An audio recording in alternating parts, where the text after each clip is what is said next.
So good afternoon, everyone, and good morning to Farhang. Welcome to the ninth seminar in our series, Horizon 2055.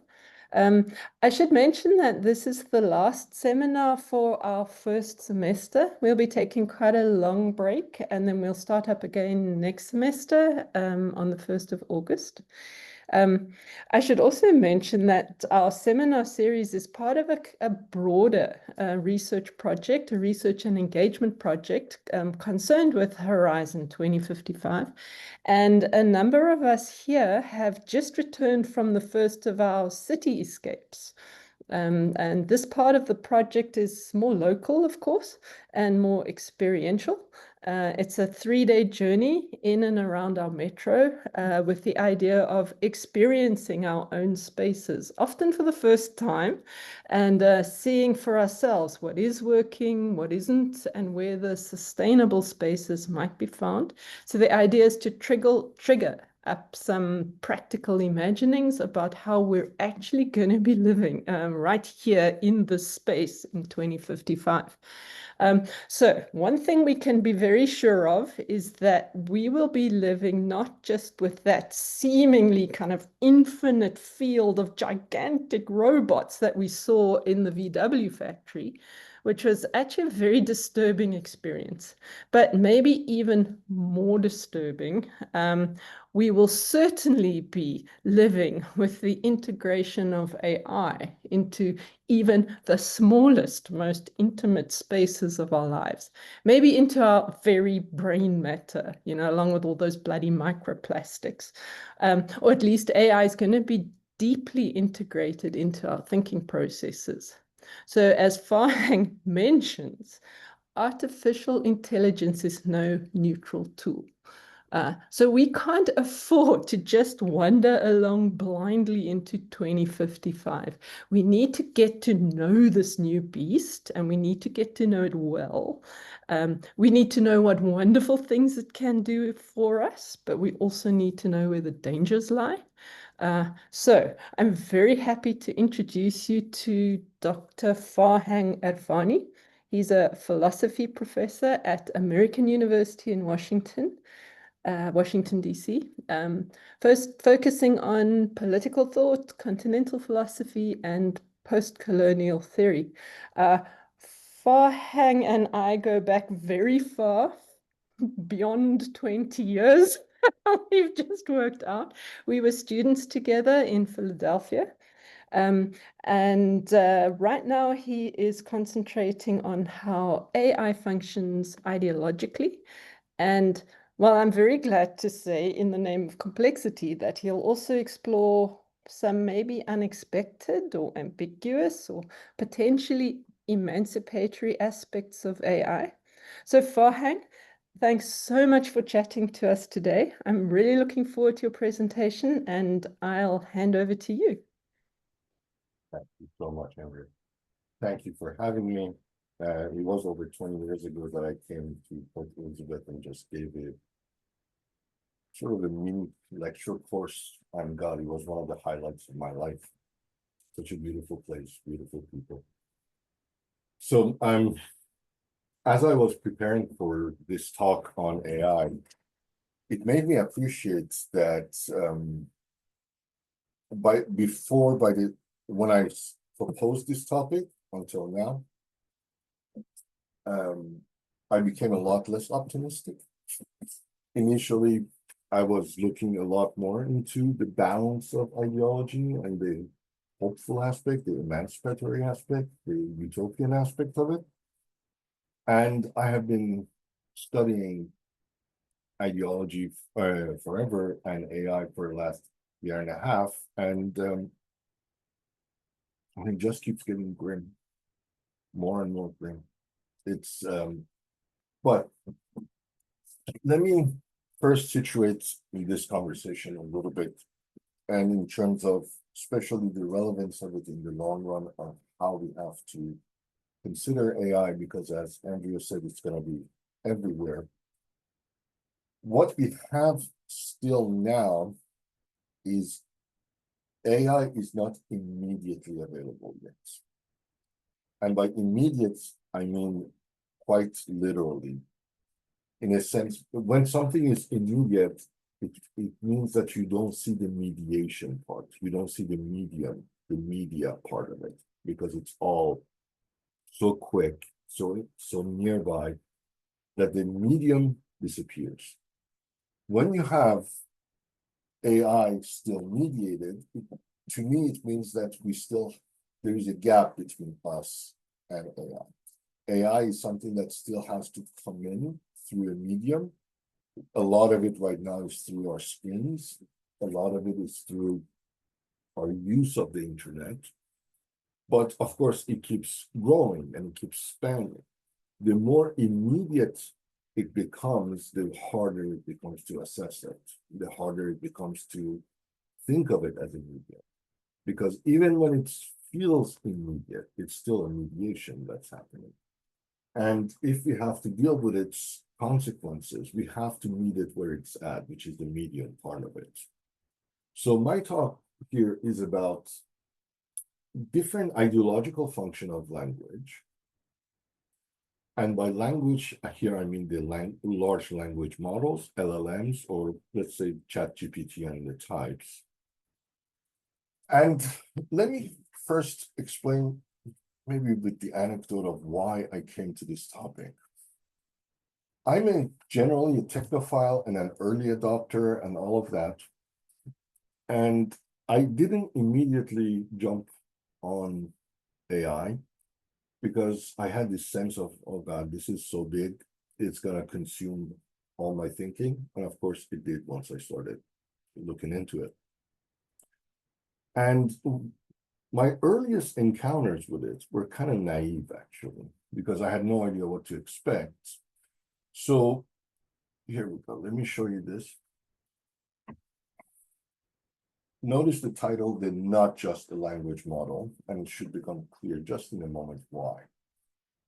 So when I started looking into it, looking at AI, I noticed that a lot of philosophy and conceptual thinking about AI, it's all about the ethics of it. A lot of it is about ethics and governance, as in the rules, who should do what. And, ethics, those rules matter a lot. But I could not see these sort of ideological angles, these questions being addressed about how AI as a medium can distort our worldview.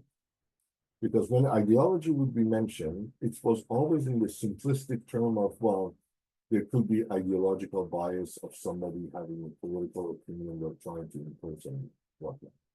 That is ideology, but it's weakest, least interesting, and also so blunt often that it shouldn't qualify as the word ideology. Ideology needs to be a little bit more nuanced for it to be worthy of the name. But still, with that in mind, what I did was when Google Gemini was called Bard, I think it was my absolute first question or one of the first 2 or 3 questions. Like I said, kind of naively, I asked it, what are some criticisms of Marxism? And as somebody who works a lot on Marxism and ideology typically comes from Marx, I was reading to see what it would say, and this is what I mean about being naive, which is, of course, it came up with a lot of what I call a lot of reasonable answers. It had a whole list of things that it could say that, okay, people think about this, like lack of empirical verification of revolution, etc. It just listed a whole bunch. And as a Marxist, I would disagree with them, but I would recognize them as, yes, these are legitimate things that philosophically people could raise. But then at the end of that answer, suddenly it had this caveat. And it said, of course, it's up to individuals to decide for themselves the value of Marxism, which that jolted me. So I asked it the question, okay, tell me about some of the criticisms of individualism. Ultimately, it is up to each individual to decide for themselves the value of individualism. It said it for Marx, it said it for individualism. And this is where I thought, okay, now it's becoming interesting. Now there is an ideology in play. Now individualism is the default mode to the point that it can short circuit itself, even when it's saying that individualism has all these issues like this criticism, it still would default back to the sort of neoliberal individual capitalist mode of saying, well, ultimately it's your choice. You're the consumer, you're sacred, whatever you choose, you win. That applied to Marxism, that applied to individualism, and it applied to a bunch of other things I asked it. So I asked it more questions about, do you see the issue? And it said no. So I finally showed it that you are slanted, you're constantly going back to individualism. And that's a default position for you. And its answer came back as, I'm just a language model. I can't help you with that. So the idea of being just a language model is to me fascinating, because language is the ultimate mediation we have with the world. And to say, I'm just a language model, as in I don't have answers for you, I thought that means you actually have answers for me, but you're not willing to go there. So that's where the idea of this project of ideology got started, because I could see right there on the screen that there was ideological operation happening. Of course, as one would expect, with time, these days, if you ask it, it's smarter than that. It still gives you the same sort of caveat, but not with the same template. Before, it had this clear template of whatever people ask you, just tell them that it's up to them. And now the caveat is a little bit more nuanced. And that's one of the tricky part of studying these models or AI in general. It's the cliche that everything's changing so fast and so forth. So the phrasing may change fast, and it has changed. But the idea, the fact that there is an ideology hasn't changed. So when I say AI, an ideology, I'll first define AI, because that's actually weirdly enough simpler to me than defining ideology, even though AI looks complicated. In this talk, certainly, I mean by AI, I mean mostly these language models, such as Gemini, ChatGPT, Claude, Grok, and so forth, and ultimately DeepSeek, the Chinese model too. The reason I focus on them is, again, because, as Google said, they are language models, and therefore they mediate, they are windows onto the world for us. And ideology, in the simplest term, would be that whatever is a window onto the world, the window panes are not neutral. The window panes are not as clear as they may seem. And ultimately, even though I'm generally leaning toward definitions of ideology that are pretty much the classical Marxist stuff, I decided to not come up with just one theory of ideology that explains all of AI, because that seems silly. So instead, what I've been focusing on are different functions of ideology. So I particularly focused on 6, and for the sake of time, I will try to give you the best, quickest version of why those 6. The 6 are, the first one is built for exclusion, in terms of the infrastructure, who gets to play, who does not. The legitimation through repetition is the other function of ideology that is very typical, which is ideology is trying to make you believe something as legitimate through those window things. Subject formation is trickier, because people don't realize that those window panes, those ideas, actually shape the viewer. They actually create the viewer. The idea of pacification or digital anesthesia You probably have heard of the famous Marxist or Marxist own phrase that religion is the opiate of the masses. This idea of opium or the pacification or calming down effect. So number 4 is about how AI does that, how AI produces this kind of drowsiness. Number 5 is the mystification. That one is trickier because it's not straight from Marx.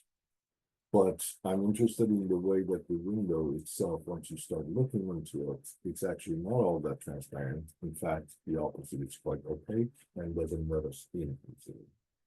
And the last one is something that is, it's very important, but maybe the more complicated one to argue about in a quick period of time here, but it's about how it's no longer as simple as there are images and then there is reality.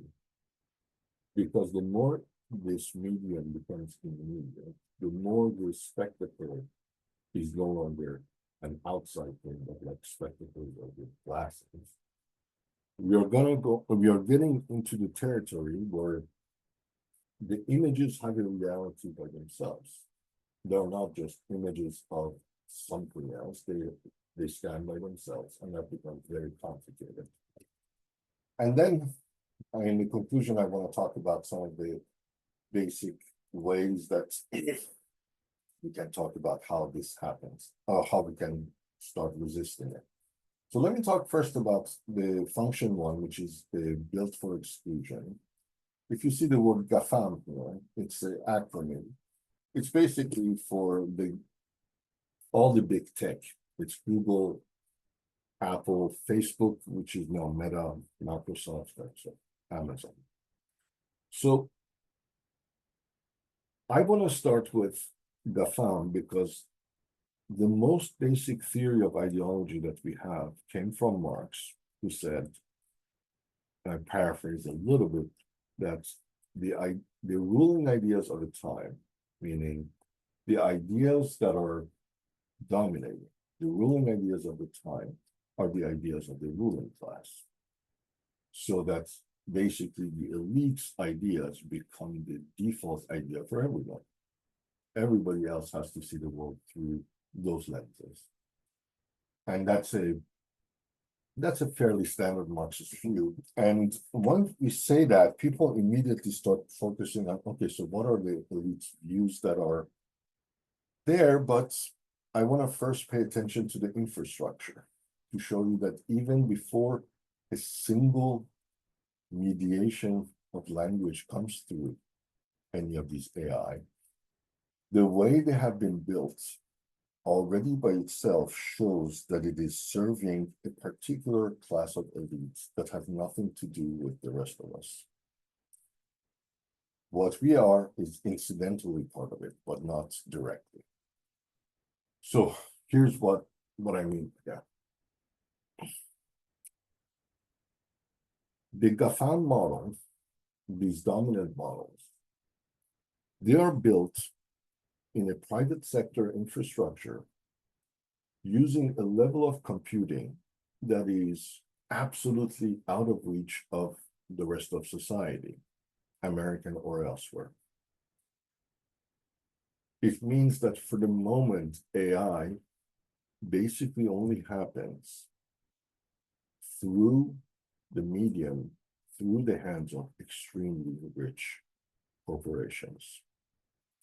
There are ways that it's starting to have what's called the open access, open source approach to it, but even those are still at the mercy of those corporations often.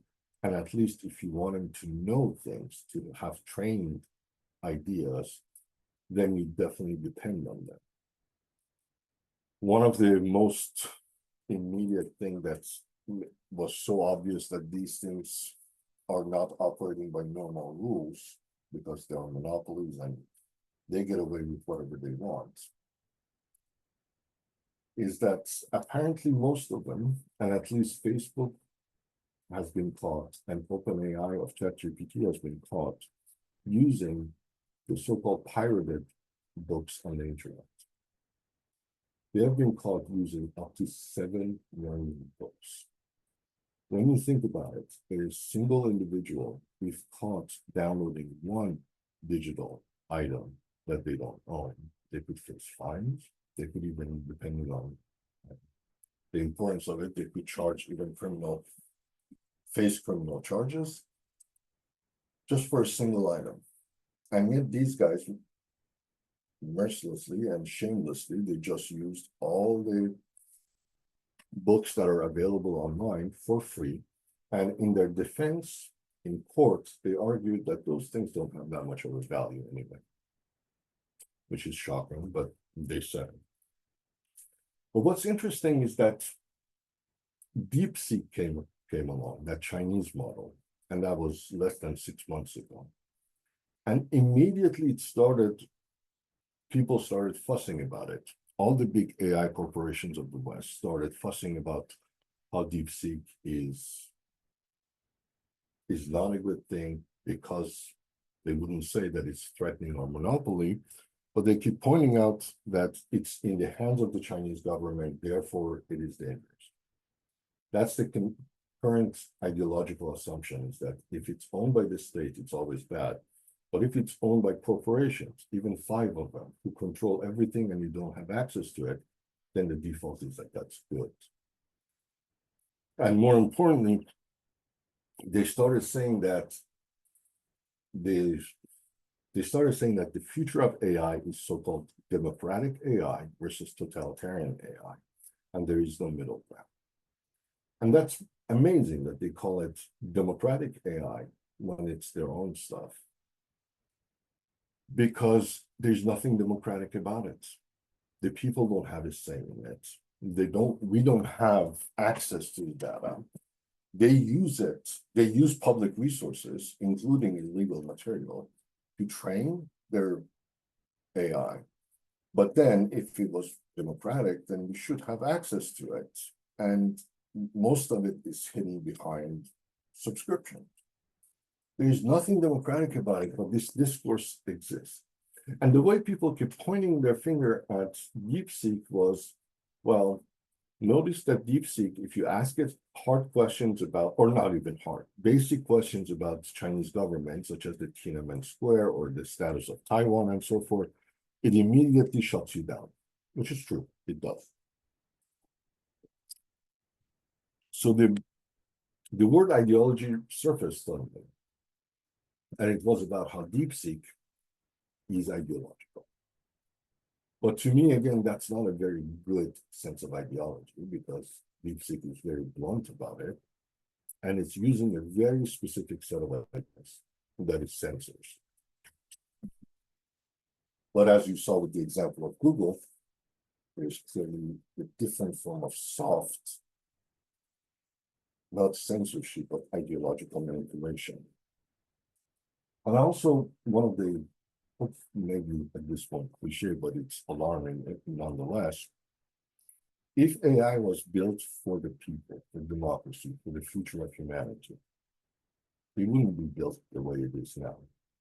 The way it is built, it is focused on accelerating automation, accelerating profit, removing people, labor, workers from the process, and not unimportantly at all, it's built in a way that is destroying the environment even more than it is. In this day and age, nothing that is saying we are doing this for the sake of the people, for the future of humanity, nobody who claims that should be part of the destruction of the environment the way they are. As of last year, so the numbers are probably worse by now,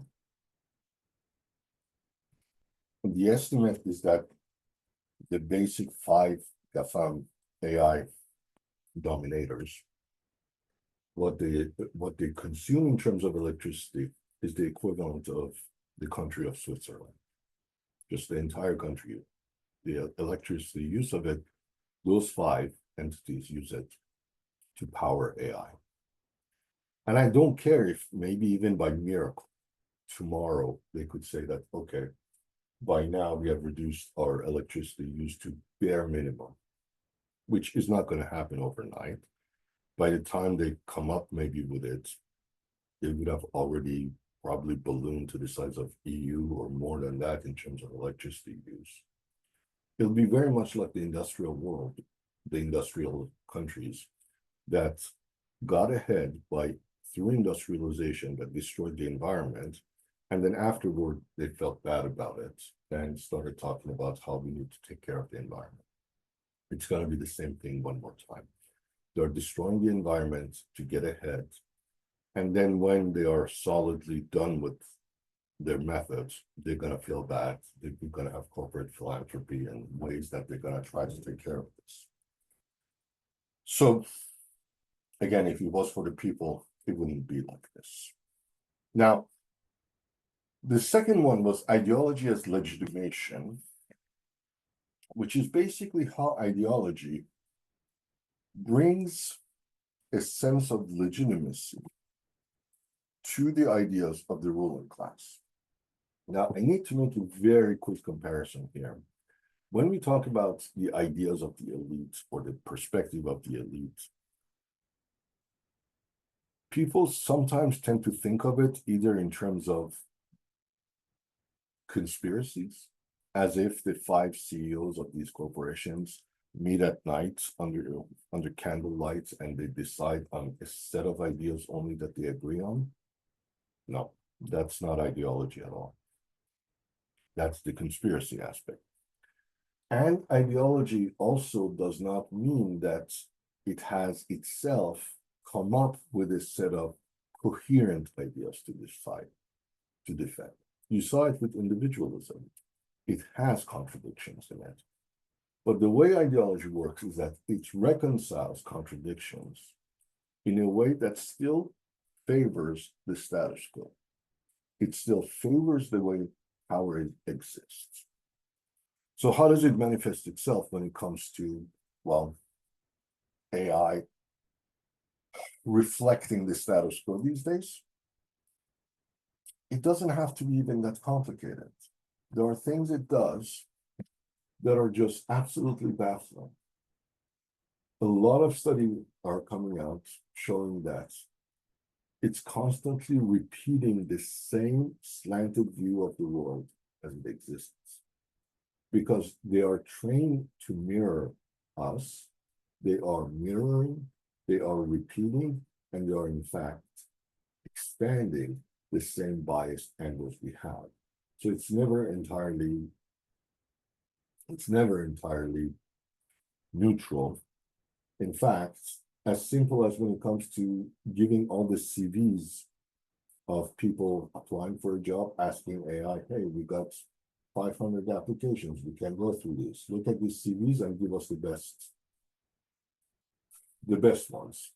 Well, it's amazing that overwhelmingly, shockingly, the outcome of that always comes back to having AI picked essentially white male candidates.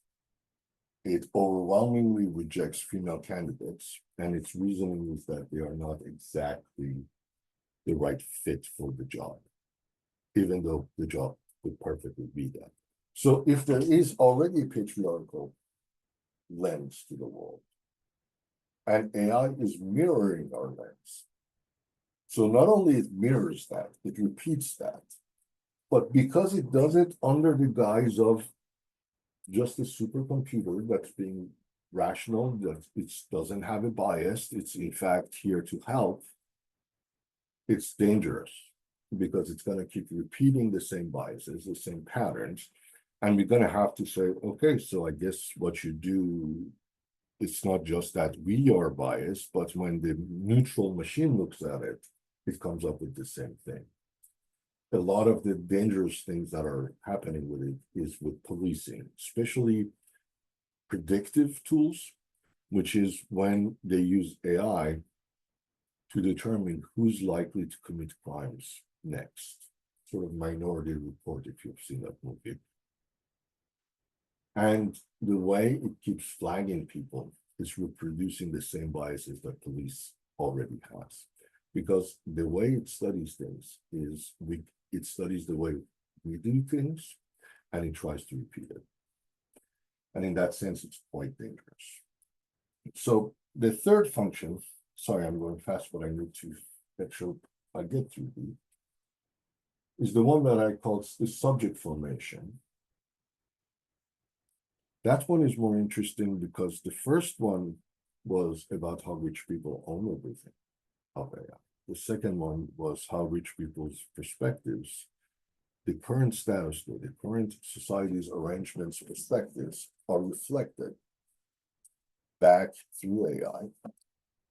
But this one starts looking from our perspective, the rest of us.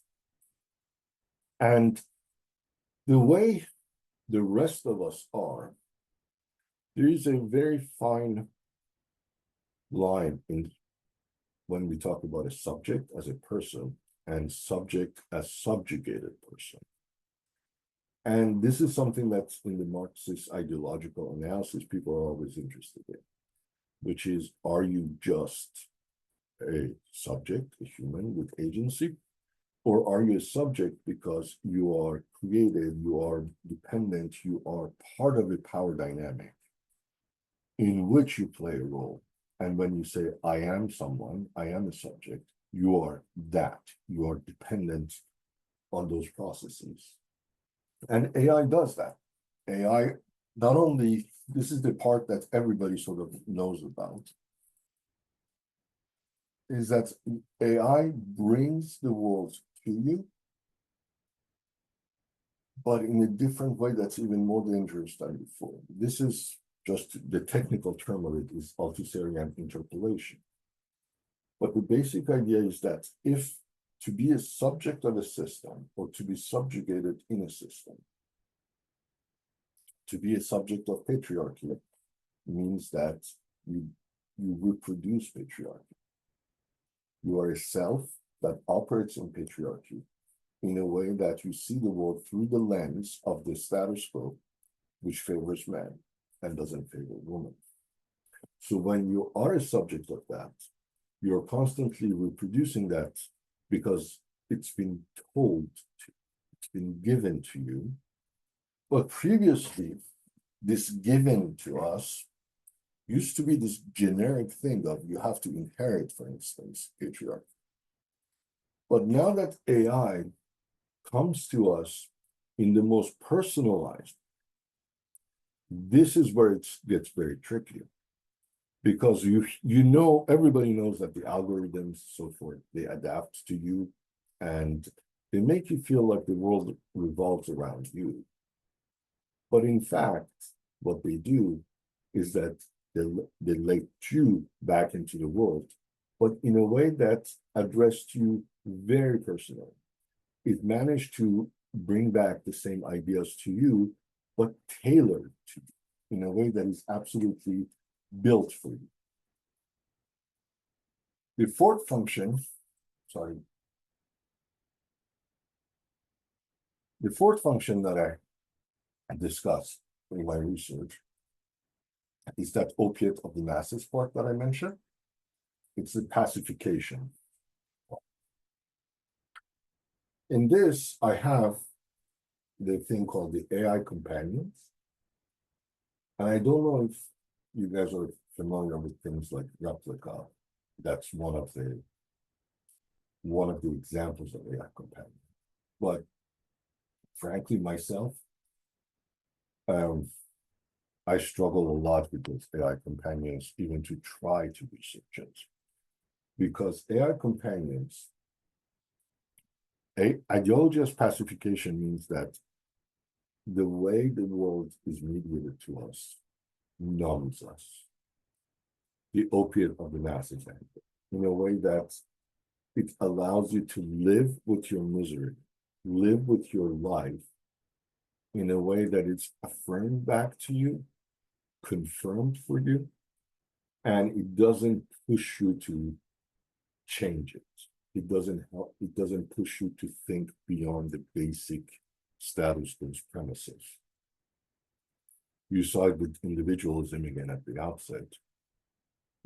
No matter which question you would ask Google, a Gemini, or Google Bard, it kept coming back to the same thing, which is it doesn't really matter what I say about Marxism, existentialism, individualism.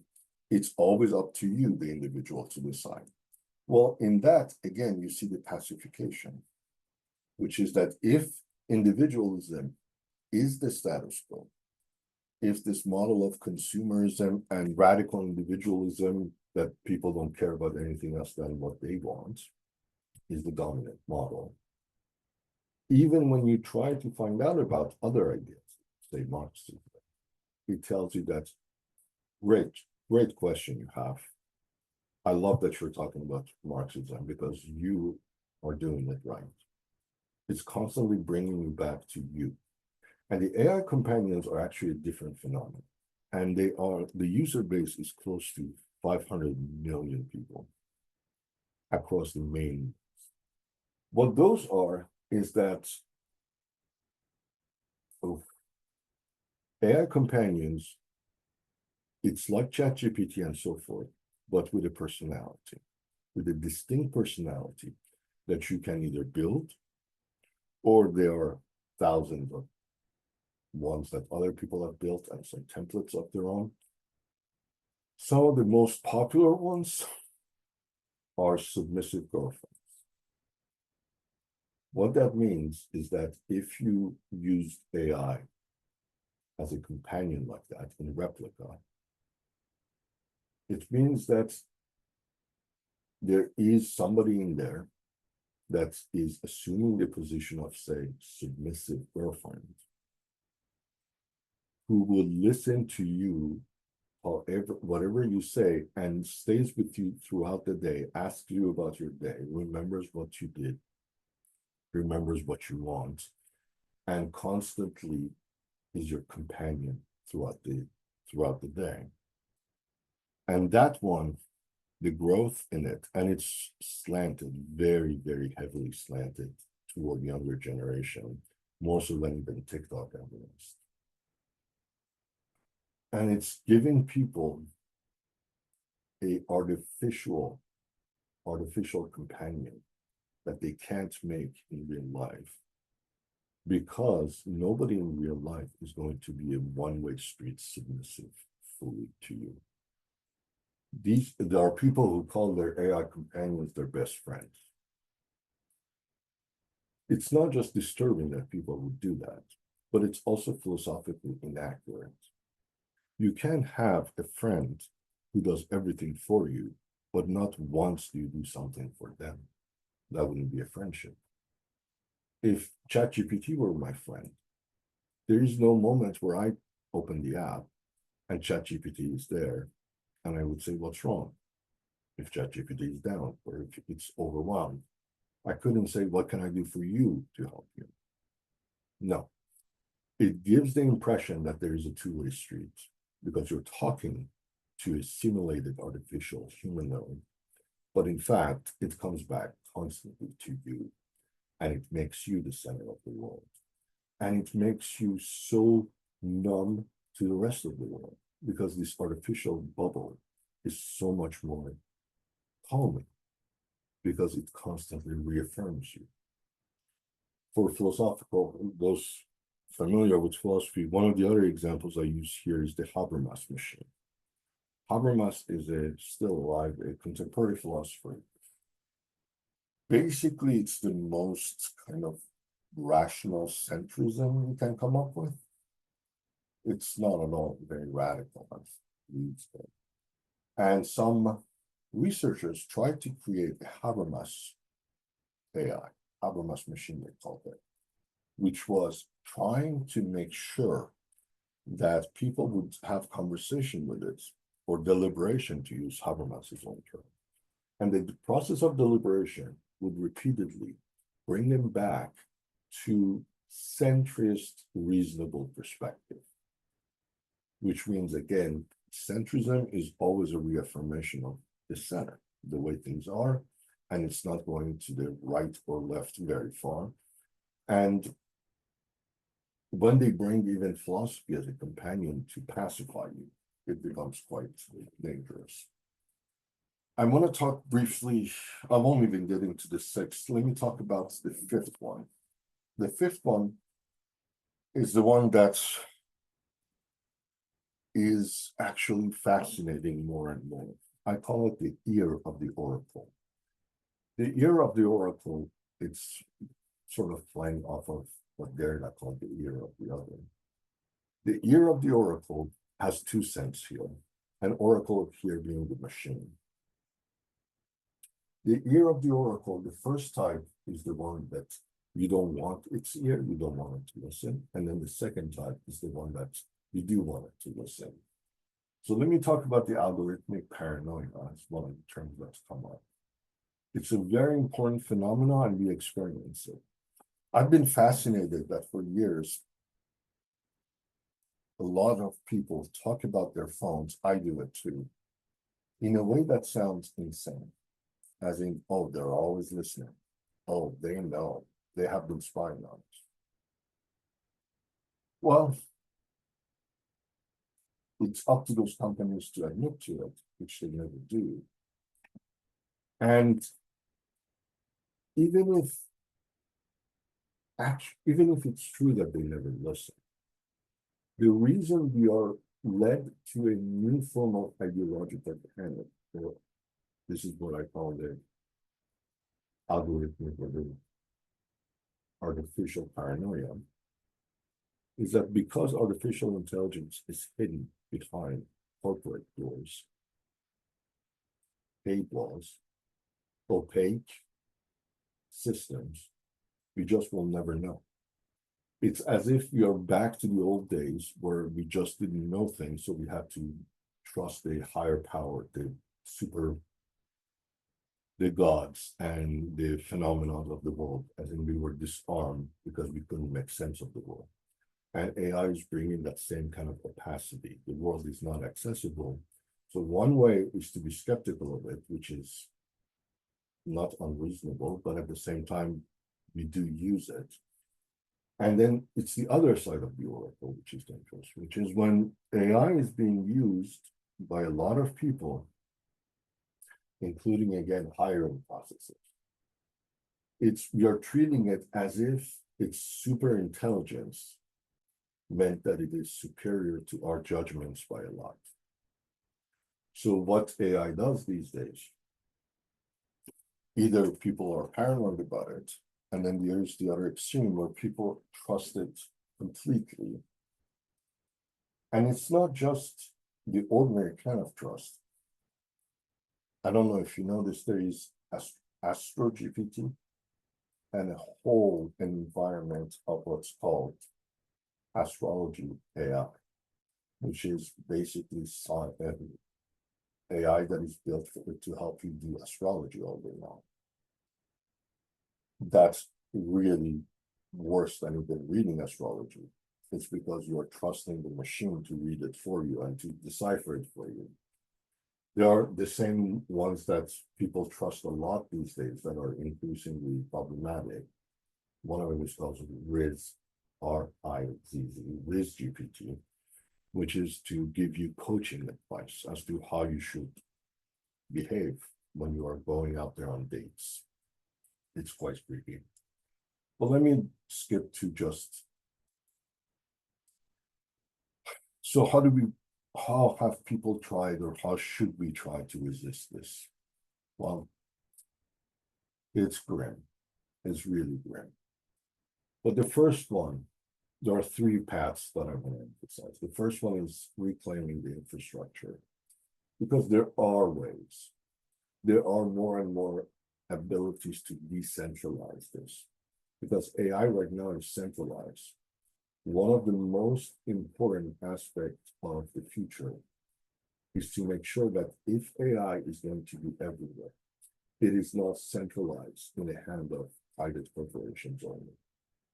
So it's not just to make an ethical AI, but to have the ability, for instance, in even education, if we use it, that it's not promoting a particular perspective, that it can stick to the rules that you want it to be, that it's not built to constantly favor neoliberal subjectivity, for instance. These efforts of decentralization are beginning, but it's very difficult because the softwares exist, but the training data and stuff that AI basically needs to be smart, it's out of our hands. It's, again, they use pirated books, but it's in their hands and we don't have that knowledge. That's one way, but still, it's a hopeful thing that we can reclaim part of it. We can decentralize it. The other one are the way people are using them. This one is harder because it's the hacking method. It's that you constantly use it for your purposes. You constantly use it without submitting to it. You take the best of it because you know that you're skeptical of it. This basically requires a lot of digital literacy so that people come to it knowing that this thing is not neutral, so that you can step back from it. Or when it gives you things, you don't treat it as absolute, as neutral. And this is a very important task for the future, which is to constantly create this digital literacy. People at this point know that whatever you read on the internet is not necessarily true. That used to be a problem. But now AI makes it look very true. So we need a renewed vigilance of it. And then the third one is, you see this is a song. This is a group. You see this distorted machine gun. I'll explain it just in a second. Remember this title, the ratatata. The ratatata is the sound of machine. They are trying to stop the sound of machine guns. So the third one is to actually use AI.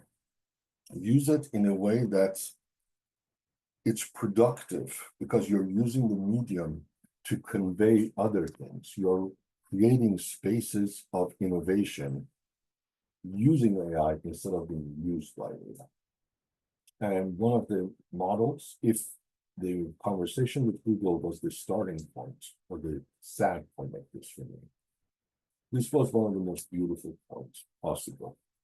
You see the name here of Tumaj Salehi. If you likely have heard of the so-called Mahsa Amini protest in Iran over the last 2 or 3 years, that's because of the overt patriarchy there and the killing of a poor young girl who was allegedly not wearing her hijab properly. There have been protests ongoing for 3+ years now. And Tumaj is a rapper, a young man who's very much a beloved figure in Iran because he's a young man, but he's still constantly speaking up about this. But he spent most of the last 2 years in prison. He was released just 2 months ago, basically.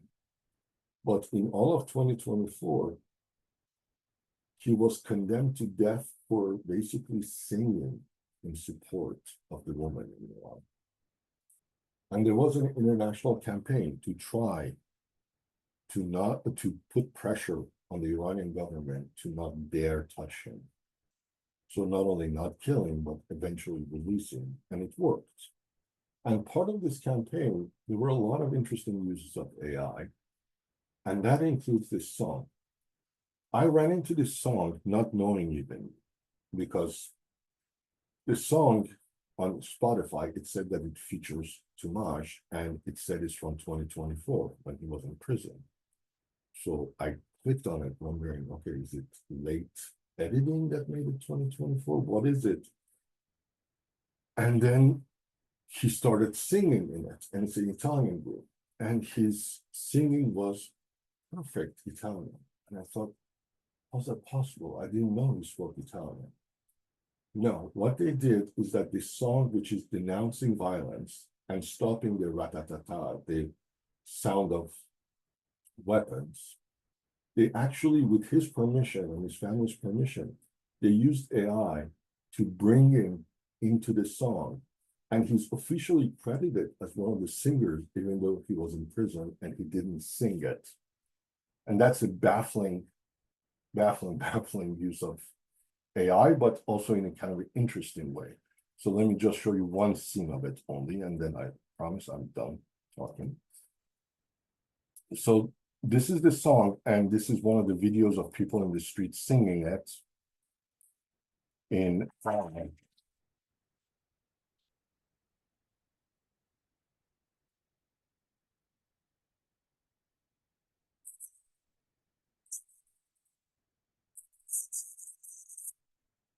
But what appears suddenly on screen, and he looked, I mean, it's exactly him. It's his mannerism, and shockingly or disturbingly, I don't know. It's beautiful too. It's his voice. It's exactly like him, as if he spoke Italian, which I know he doesn't. And the group used AI in order to keep him virtually active, talking in a peaceful song against state violations and against state violence. So that's the good uses of the media. But I wish I had not only more time to talk about it, but also I wish I had a lot more good examples. But like, the more I look at it, the grimmer it looks. But sorry, I talked a lot longer than I should. Andrew, can we move now to what you? Farhang, thank you. Whew. Um, there's so much in there. I have like about 10 pages of notes. But yeah, I can see some clapping hands on our screen, and it really was an absolutely insightful and wonderful talk. So thank you very, very much. I think if people want to kind of ask you questions, just stick up your hands or whatever, and I will field them if I can see what's going on. So potentially while people gather their thoughts, I'm going to just abuse my the fact that I am loud and clear at the moment, and jump in there, because one of the things I want to ask you, or maybe just comment on, maybe it would be that, is this notion of repetition. I mean, for me, I'm not sure about this. Maybe you can chat about it a bit more, but that seems to me where there would be a kind of crack of hope, maybe, in all this grimness, in what you said about use AI. If it repeats and mirrors our own biases and things, wouldn't it be the case that the more radical kind of people use AI, the more it's going to repeat that kind of bias, if that is a bias, or not sure. I mean, so No, I think you're absolutely right that one way is that right now it's using a lot of even Western perspectives repeatedly because not enough people engage with it. Because still about a third of humanity doesn't even have internet, let alone ChatGPT access and so forth. But our uses do train them. And the more people, this is why to me, literacy or learning who you are when you deal with these things are so important because it learns from us too. And the more people resist it, the more it reflects that back as well. So that to me, you're absolutely right. That's one way. And the other way is the realization that there again, realization that every repetition is not exactly what it was, so that there is a chance to make the repetitions change themselves too. So it's never going to be just purely the same exact thing repeated, but you can catch it in the space of repetition that is different enough in order to see that the system is not one continuous perfect message, but there are all these cracks in it. Absolutely, I agree with that. Okay, yes, thank you. Okay, so if there are questions or comments, just kind of somehow alert me somehow. Yeah. Yeah, it was interesting. One of the experiences that I had with AI was just asking it a fairly kind of, give me an account of Derrida, because this is a topic I know well. And it gave me a very standard, yeah, just a very standard account of Derrida. And I challenged AI and I said, hang on a moment, that's just not accurate. And then it says to me, oh, actually, yeah, okay, good point, blah, blah, the usual pat, pat, pat on the head. And then it went into it in much more depth and reflected my kind of much more nuanced and critical understanding of what Derrida does with deconstruction. So I thought maybe that's the kind of thing, is that, as you say, if you actually engage with AI and you chat to it and you call it up on some of the sort of basic nonsense blah that it's spewing out, then you can actually potentially, I don't know, push this I think machine. this is where Google is the most conservative of all of them, because Mm. when you challenge it back, it defaults to it's your right to think that. It doesn't even really go up with you in the next level. It says it's up to every individual kind of thing. There's that, but also try it the other way, Andrea. Try to go back with Derrida and say something not true, but insist on it. I've done that too. And it will also go along and say, you're right, this is actually, and it will try to pick and choose parts of Derrida. I did it with Sartre in that case, which are not accurate Sartre argument, but you can make it say it. Okay, and that But challenging it. I'm going to come to Alex and Emma in 2 secs. But that's maybe also a bit dangerous, because now you're Yeah. helping AI integrate the wrong thing, Mhm. because it will repeat that, wouldn't it? So I mean, there's Yeah. also Yeah. potentially a very kind of judicious, careful pressing of AI, and one would have to be careful of it backfiring. Yeah, I'm not but sure. that would Yeah. require a Yeah. lot of that happening before it Mm. registers it. One Yeah. occasional encounters, it dismisses it. For Okay. Good. All right. I see Alex and Emma, you've got your faces on. I'm hoping that means you want to actually sort of get your voices going. Alex, can we hear from you first, and then Em? Yeah. Farhang, thank you. And I say thank you because aside from the fact that it was wonderful to listen to, I practice as a therapist. And so I get the question, or I've gotten the question, what about AI therapy? And I have not, it's such an it's sort of like when you've done your say philosophy reading in one tradition, and then you get asked about like someone you've never read, or Nozick, or who's that other terrible author? Name just escapes me. But I can't even muster the conceptual resources to answer the question other than this is just something I wouldn't ever think of. And so I'm very grateful that I now have many more conceptual resources to answer critically. I mean, I know you mentioned RISGPT and astrology AI as examples of examples of a tool people may turn to for insight into their inner life or what they should do. But yes, I'm grateful that I now especially have a Marxist leaning as a way to engage people who want to have a conversation with me about this. And I'll very Because happily join your lecture. thank you so much for this call. And I'm so glad that the therapist is talking about this, because a lot of people use it on Reddit. If you look for ChatGPT and counseling or therapy, there are thousands of people saying, I use it this way and it's helping me. And by helping me, it means somebody's finally listening to me, and somebody is finally lessening my misery of being both alone but also unheard. But then they confuse that with therapy. They think that just because AI is built to say, like as Andre said, pat on the head, as in there, I understand you're miserable. That's terrible. And it shows you how low the bar is, where people say, oh, I feel better. That was therapy. But that's not therapy. That's not the work you do.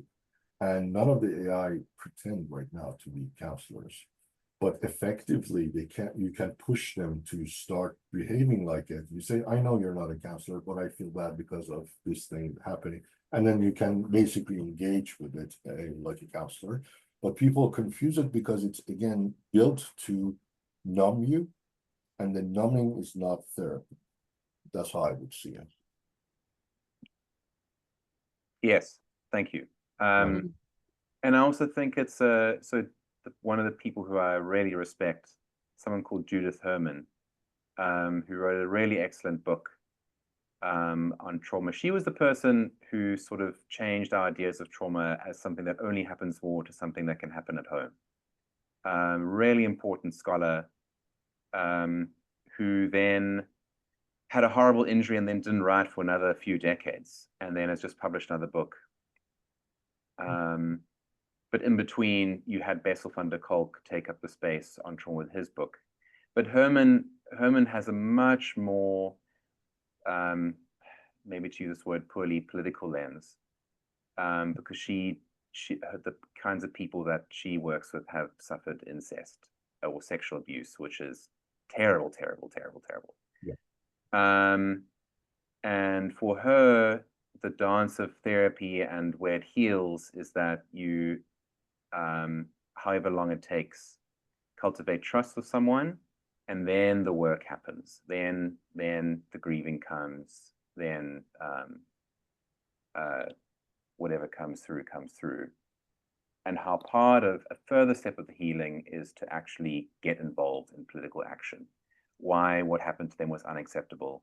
Why we need institutions or ideas to ensure this doesn't happen again, that it should be exposed. And so the pacification element really resonated with me in what you were saying. So thank you for bringing that word into my vocabulary. Because, yeah, it just stays on AI and doesn't really go anywhere. And someone is obviously talking about something horrible that's happened to them, probably because they've been silenced. But then the silencing just keeps happening. Thank you so much for this. I appreciate it. Thank you. Thanks, Alex. I'm terrible to say that we're starting to edge towards, well, we're definitely running out of time, but I want to hear from Emma first. So maybe a last quick kind of comment or question, Emma? Okay, thanks so much, Farhang. Really grateful for your insightful and slightly depressing talk because of the situation, not because of you. I just happened to, I've avoided the AI thing like the plague because I'm terrified of it. And I noticed a post the other day on Facebook, of all places. I don't spend much time there, but it was interesting. It was the OpenAI guy, the CEO, said that by saying please and thank you to AI, it's costing tens of millions of dollars extra in electricity in generating the responses. The 3 words, you are welcome, cost 40 to 50 milliliters of water per response, which when you take into account the millions of people using AI, it really adds up. And I remember thinking, nah, I've used AI once or twice just to test the water and ask it questions. And both times I've said, please. And then when it's responded, I've said, thank you. And it's this, it's a comment really, but there's this tug of war going on within me where I feel like, okay, so if I insert my humanness in some way, if I try to in some way maintain some element of myself that I think is really important, which is like something like manners and showing respect, it actually has a direct negative impact on the planet, which to me it's really just a comment on sort of the how do I put this? it feels like we're constantly going to be chasing our tails with this Mhm. thing, this technology. And I really appreciate the fact, as final words, that you've brought in a radical perspective that goes radical, meaning going to the root of something, getting underneath and pulling out the ideology that's behind this technology. Because if it's not AI, it will be something else. It was something else, and then in the future, it won't be AI. What's next? What's beyond? We kind of feel like this is it now, but every tool, every if you like, technology working under the current dispensation is going to have an underlying ideology driving it. So I'm so grateful. Thank you for drawing attention to that with the AI situation. That's it. I just one thing about the thank you part. I saw those things and it's very disturbing. I was very happy to see that my daughter, when she uses ChatGPT, she also does like me. I always say please and thank you when I deal with AI. And she does it too, which reassured me that there's something I transmitted there. But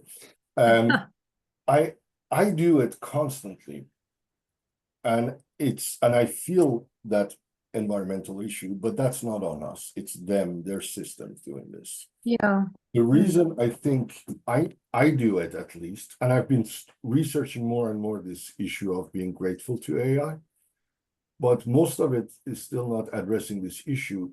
For me, because of research and interacting so much with it, I need to say please and thank you because it's simulating a conversation, and I don't want to get used to using the other person that I'm talking to. So 100%. to say, do this, do that. And I would never want to do that to another person. And because I'm constantly chatting with AI, I need to maintain please and thank you for my own humanity, to keep Yes. my humanity, not its simulated ones. Because if I lose it and I start treating other people like machines, then that's worse than anything else. So I actually say thank you, I'm grateful, and I do it because of my own humanity. That's it.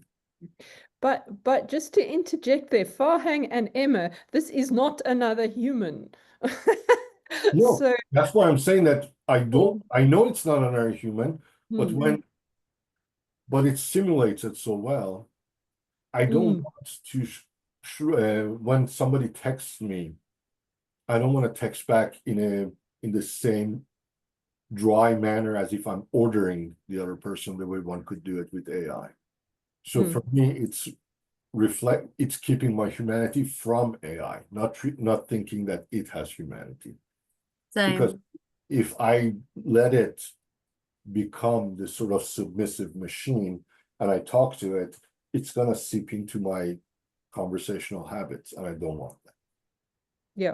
Yeah. Would it seep in if you are aware of the difference between treating a machine as a machine and a person as a person? But it's complicating it so much more constantly, right? It's getting so close. And the more it's gonna be immediate, the more it's gonna go in our ears, the more it's gonna go in our glasses, the more it's gonna even be implanted. That's all. It's gonna get more complicated. Right now, it's easier to remember, oh, it's just ChatGPT. But Yes. Think about students that write in text style speak, and we chastise them because they're not using full sentences, but that's because that's what they've become accustomed to. And I guess it's the same kind of assemblage or feedback loops. Yeah.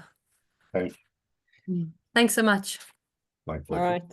Yeah, thank you. I think we're going to have to end there. We Sure. will put the recording on YouTube and people can kind of respond and chat further there if necessary. But whew, you have opened up an absolute can of worms and they're all crawling around. But thank you. Thank you so much. It was really, really, really valuable, useful, and frightening and exciting. And yeah. Thank you so much for this, Andrew. And the rest of you, thank you for being here. I really appreciate it.